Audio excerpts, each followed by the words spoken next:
Thanks a lot. That was pretty amazing.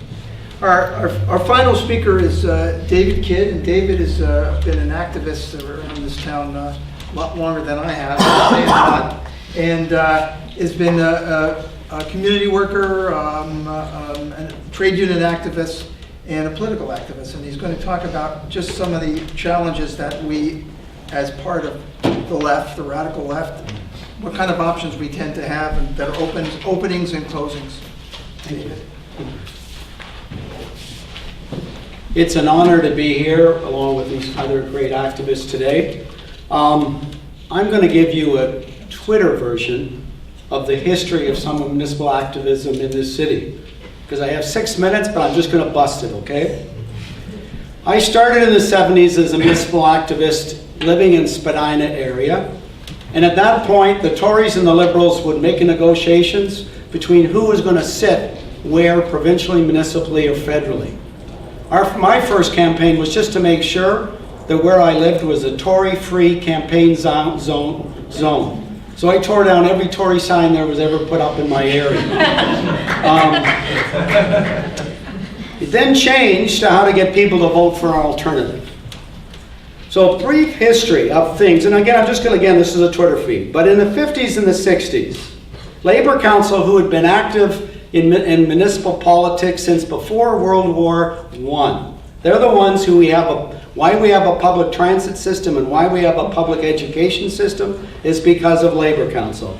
In the 50s, what they campaigned around was the racist discrimination policy for blacks and other people of color to get access to restaurants and apartments, and also the anti-Semitic and racist policies of recreation in our city, which denied blacks and Jews access to recreation facilities.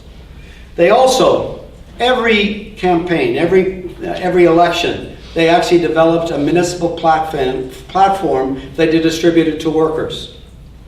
At the same time, there were numerous women's groups, and the Communist Party and Trotskyist groups ran candidates numerously. So again, I'm just giving you a very short version.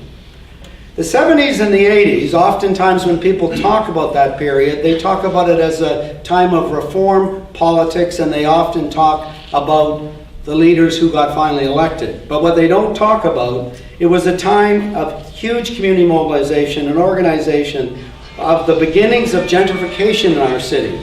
It was the fight against expressways, big monopoly housing developments, establishing tenant rights. Tenant strikes were held across our city, and finally tenant rights were established.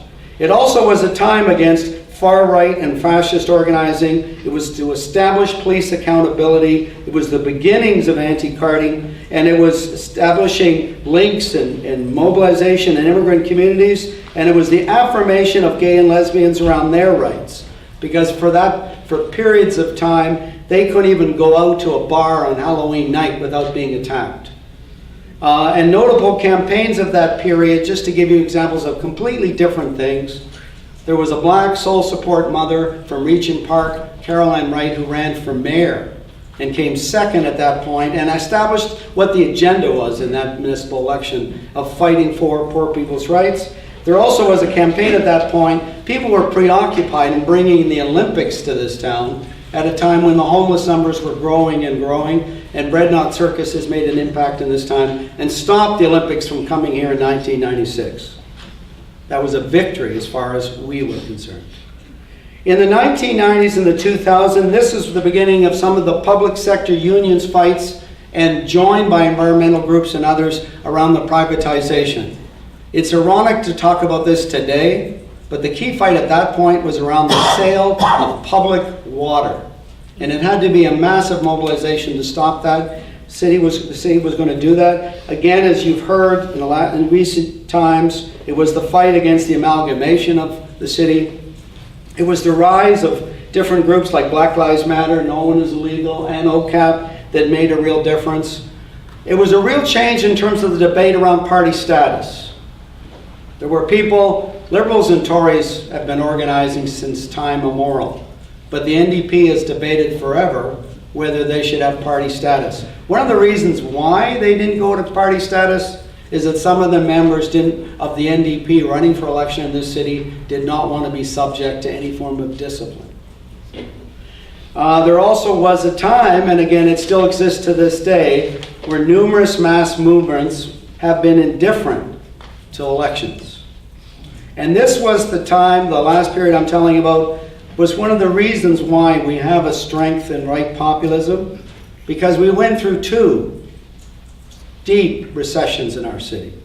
We had a massive growth in just the numbers of homeless on our streets. Deindustrialization. There were a lot of decent paying industrial jobs in this city, and they'd gone.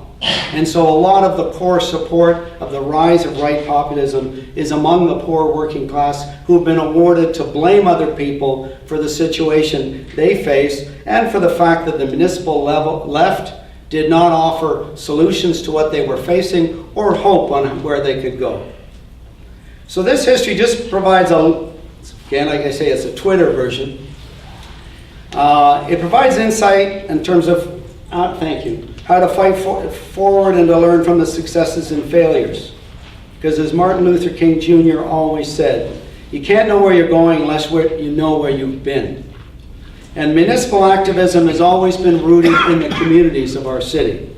I also was reminded today in reading another writer today as I was traveling across our city.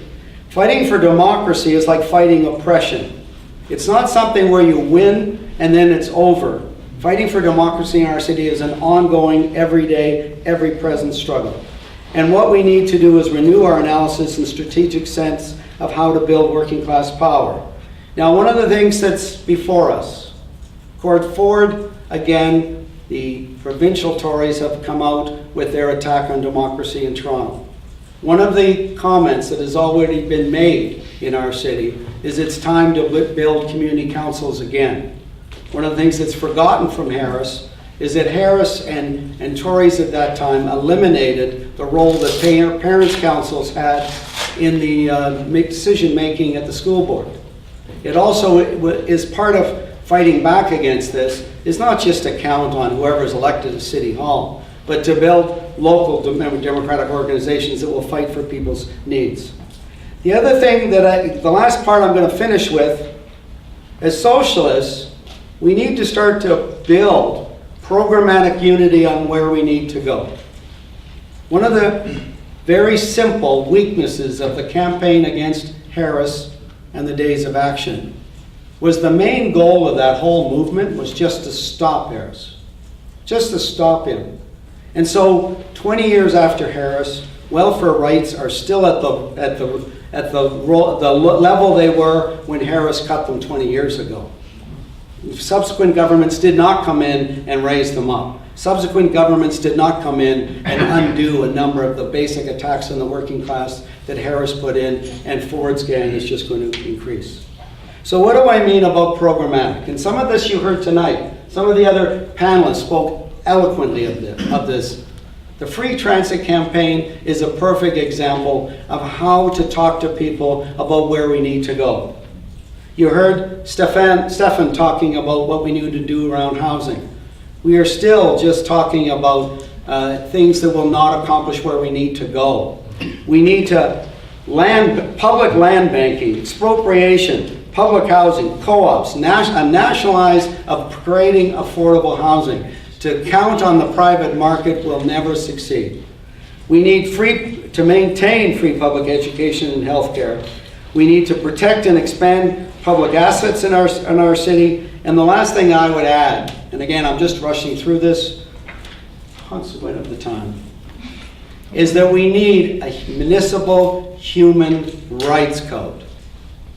In this town, so many of our members has been given examples here by this panel, racialized, queer communities, older members of our community are treated discriminatory every day. And establishing a municipal human rights code would at least start establishing rights for people and something that we can all campaign for, because again, as one of the most basic tenets, an attack against one is an attack against us all, and what we really need to do is to reclaim our city and build a city that stands up for all the citizens not the taxpayers, but for the citizens of our great city. Thank you.